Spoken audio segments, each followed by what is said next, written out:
જય શ્રી કૃષ્ણ મિત્રો, વડીલો. આજે છે પવિત્ર પાવન પુરુષોત્તમ માસના શુક્લ પક્ષની પાંચમ. તો આ સુદ પાંચમના શુભ દિને માણીએ પુરુષોત્તમ માસની મહાત્મ્ય કથાનો પાંચમો અધ્યાય અને ભલી ભરવાડણની વાર્તા. અધ્યાય પાંચમો. શ્રી વિષ્ણુ ભગવાનનું ગોલોકમાં જવું. નારદજીએ પૂછ્યું, હે મહાભાગ્યશાળી, મળમાસ ઢળી પડતા પ્રભુએ તેને શું કહ્યું? શ્રી નારાયણ બોલ્યા, હે નારદ, મળમાસ બેભાન થઈ ઢળી પડ્યો એટલે શ્રી હરિએ ગરુડને આજ્ઞા કરી. આથી ગરુડ મળમાસને પોતાની પાંખો વડે શીતળ પવન નાખવા લાગ્યો.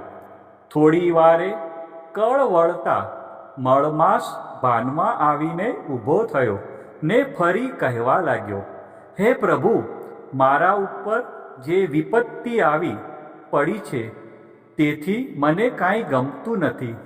આવું કષ્ટદાયક અને ઉપહાસ ભરેલું જીવન જીવવા કરતાં મને મૃત્યુ મળે તો હું મુક્તિ પામું. એમ કહી તે ધ્રુજવા લાગ્યો ને વિલાપ કરવા લાગ્યો.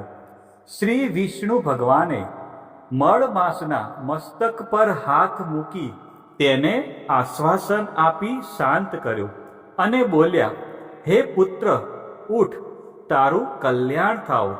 હે નિરીશ્વર, તારું દુઃખ દૂર કરવું મને પણ કઠિન લાગે છે. એમ કહી ક્ષણવાર પ્રભુએ તેના ઉપાયનો વિચાર કર્યા પછી મધુસૂદન ભગવાન ફરી બોલ્યા, હે પુત્ર, તું ગોલોકમાં ચાલ, જ્યાં ગોપીઓના ટોળાની વચ્ચે પુરુષોત્તમ શ્રી કૃષ્ણ ભગવાન રહે છે.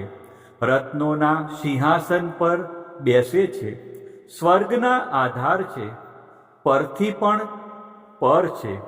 ચાલ, આપણે ત્યાં જઈએ, એ તારું દુઃખ દૂર કરશે. એ ગોલોક વિશે તને જણાવું છું. ગોલોક જે અજ્ઞાનરૂપ અંધકારનો નાશ કરનાર છે, જ્ઞાનરૂપી માર્ગ દેખાડવા વાળો છે, જ્યોતિ સ્વરૂપ છે, ત્રણેય લોક કરતાં પણ સુંદર છે. એની લંબાઈ તથા પહોળાઈ 3 કરોડ યોજનની છે. સર્વ કરતાં ઉત્તમ છે.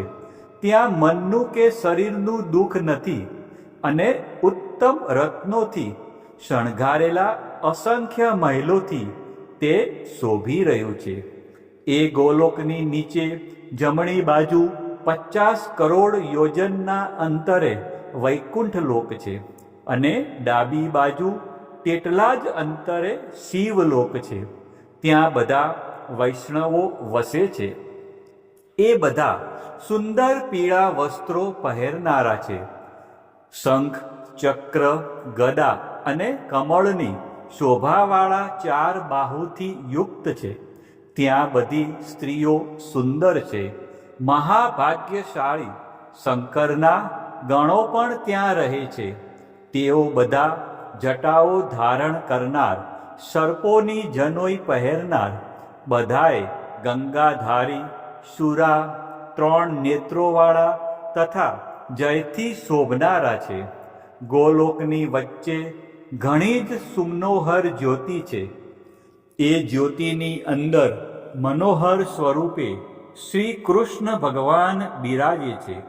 એમનો રંગ શ્યામ કમળની પાંખડી જેવો છે. હાથમાં મુરલી ધારણ કરે છે. છાતીમાં સ્ત્રીએ વસ્સનું ચિહ્ન છે. રત્નના સિંહાસન પર વિરાજમાન છે અને વનમાળાથી શણગારેલ છે. તેમની ઉંમર કિશોર એટલે કે 8 વર્ષની જ કાયમ જણાય છે. તે ગોવાળનો વેશ ધારણ કરે છે. સર્વના પ્રભુ છે.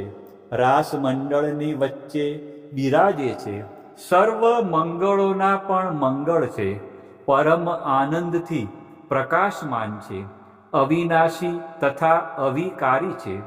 નિર્ગુણ તથા નિત્ય સ્વરૂપ છે.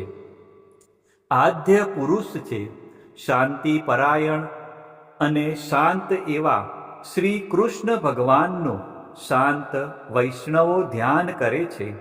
આમ સર્વોત્તમ સ્વરૂપ ધારણ કરતા એ જ એકમાત્ર પુરુષોત્તમ ભગવાન છે. પછી શ્રી વિષ્ણુ ભગવાન એ મળ માસનો હાથ પકડી પોતાના વાહન ગરુડ ઉપર સવાર થઈ ગોલોકમાં ગયા, કે જે રજોગુણ રહિત ભક્તોથી વ્યાપ્ત અને સર્વશ્રેષ્ઠ છે.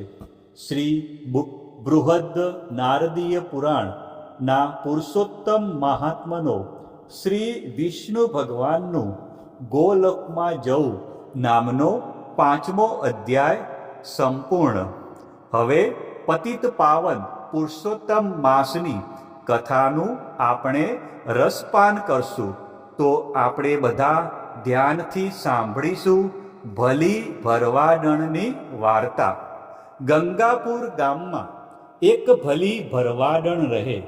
પાવન પુરુષોત્તમ માસ આવતા સૌને વ્રત કરતા જોઈ ભલી ભરવાડણને પણ વ્રત કરવાનું મન થયું. એ તો રોજ નદીએ નાવા જાય, વાર્તા સાંભળે, પછી આખો દિવસ બકરા ચારે અને ભગવાનનું નામ લે. એમ કરતા ઉજવણીનો દિવસ આવ્યો. ભલી તો ઘણી ગરીબ, પહેરવા માટે વસ્ત્રોની બીજી જોડ નહીં અને ઘરમાં ખાવા લોટ નહીં. ત્યાં જમાડે શું અને દાન શેનું કરે? ભલી તો મૂંઝાણી, બ્રાહ્મણ તો જમાડવા જ પડે. એ તો ગઈ બ્રાહ્મણને નોતરું આપવા. જઈને કહ્યું કે જુવારની ઘેસ અને ખાટી છાશ જમવા પધારજો.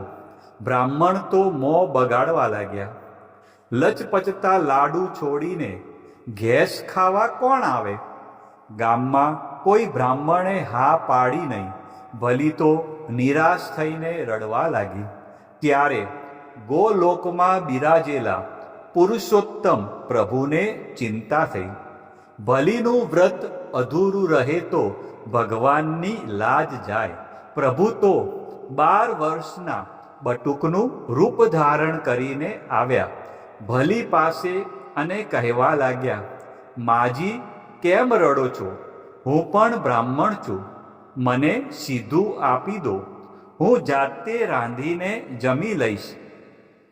ભલી તો રાજીના રેડ થઈ ગઈ. તરત સીધું આપ્યું. પ્રભુએ ઘડીક વારમાં રાંધી નાખ્યું. જમી પરવારીને વિદાય માંગી. ભલી છેક પાદર સુધી વળાવવા આવી. પાદરે આંબળાનું ઝાડ હતું. પ્રભુએ ઝાડ પર ચડી ગયા અને આંબળા પાડવા લાગ્યા અને કહ્યું, માજી આંબળાની ગાંસડી બાંધીને ઘેર લઈ જાઓ, તમારું દરિદ્ર ટળી જશે. ભલીએ ગાંસડી બાંધી અને જ્યાં ઊંચે નજર કરી ત્યાં તો પ્રભુ ન મળે. ભલી તો ભગવાનની લીલાનો મહિમા ગાતી ગાતી ઘરે આવી. ભૂખ કકડીને લાગી હતી. ખાવા બેઠી પણ જોયું તો ગેસ ગાયબ અને તેની જગ્યાએ 32 પ્રકારના પકવાન પડ્યા હતા. ભલી તો અચંબામાં પડી ગઈ. ત્યાં જ એની નજર આંબળાની ઘાસડી પર પડી.